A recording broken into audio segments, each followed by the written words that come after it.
allons avoir les parcours de certains entrepreneurs du territoire que nous allons pouvoir écouter et qui illustrent parfaitement ces façons de développer autrement et de libérer les talents, puisque libérer les talents, c'est le thème de la soirée.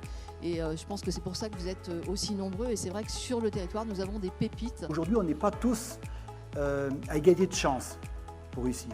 J'en sais quelque chose parce que j'ai pas pu aller à l'école.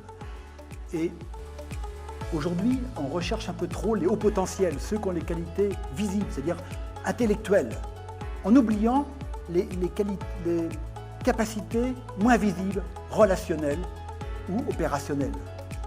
Et moi, je voulais montrer justement à travers ce livre que des gens ordinaires peuvent faire des choses extraordinaires. Voilà. Si ils ont un état d'esprit positif.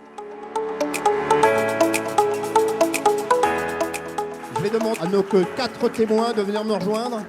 Donc à Virginie Lebourdet, qui est directrice des ressources humaines de la société Ethic West à Soulan, spécialiste de l'imprimerie, de l'étiquetage adhésif pour l'agroalimentaire, une entreprise très innovante. Donc Virginie est DRH. Ensuite, Amaury Perrochot, dirigeant de la société Grodou à Saint-Jean-de-Mont, un fabricant de linge de maison très spécifique, un métier unique en France. Adrien Giraudet, qui est dirigeant de la société LR Événements à Soulan, une société technologique du spectacle vivant.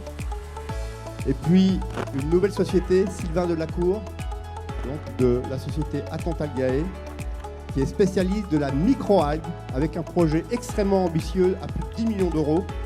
Donc il va nous parler de ça tout à l'heure. Et puis on aura un témoignage en vidéo de 20 degrés nord, 20 degrés sud, de la société donc, de chocolat de Notre-Dame-de-Mont avec Mélanie Polo. Par définition, un destin était tracé devant nous. Ton père est boulanger, tu seras boulanger. Tu reprendras l'entreprise, c'est ce qu'on m'a donné. Le problème, c'est que ce n'est pas ce que je voulais faire. Il m'a fallu tordre le cou à ce qu'on m'a donné, alors je l'ai fait d'une certaine manière.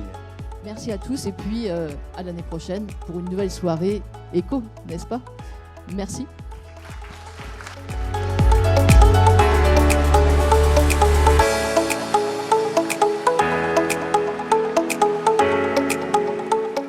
Remercier Stéphane Buchou qui est ici et qui nous a fait l'honneur de sa présence. Merci, parce que vous pouvez faire remonter le dynamisme de notre territoire. Merci.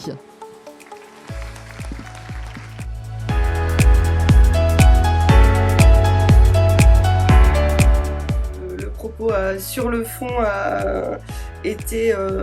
faisait du bien, et c'est un peu le retour que j'ai eu avec d'autres personnes avec qui on s'est retrouvés en sortant de la conférence. Ravi aussi de voir un petit peu aussi tous ces talents qu'on peut voir émerger grâce aux témoignages qu'on a vus. On se rend compte qu'au sein d'une entreprise, on peut arriver à obtenir justement au sein de nos entreprises des talents qui émergent et qui montent en compétences. Cette conférence est très inspirante. J'ai beaucoup aimé, très en accord avec ce que je pense. Et aujourd'hui, je pense que Philbert Corbejoux a planté quelques graines qui demandent qu'à pousser. Je viens de vivre un instant assez magique avec Philbert Corbejoux, où il a pu apporter entre guillemets un public nombreux, enthousiaste, à la fois les outils, à la fois la pertinence de son expérience personnelle qui a été extrêmement longue, diversifiée, voire parfois compliquée. J'ai énormément apprécié cette soirée parce que c'est une soirée positive qui donne envie, ce qui n'est pas, surtout dans le contexte actuel, qui n'est pas facile. Et franchement, on en ressort avec les neurones positivés et remis dans le bon sens des choses. Donc, et puis surtout avec des discours très intéressants et des vécus qui correspondent complètement à tout ce qu'on a pu vivre nous les uns et les autres.